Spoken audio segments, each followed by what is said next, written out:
Omuzannyo ono avudde Thailand mukulawo kwange mulungi nnyo wansi naye waggulu mu bikonde aye kajjamu bulungi nnyo erigoola era goola singa naaba akozesezza obukodyo obw'ebikonde nga tatidde nga mayirivu ajjamu kuba knockout. Kamston alabika ali mu shape, alabika bulungi.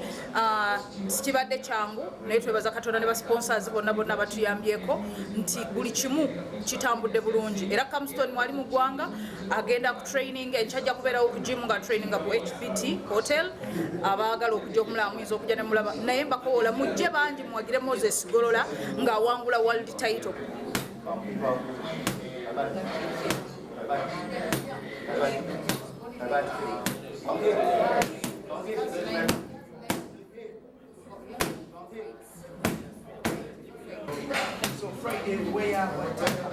I'm still looking at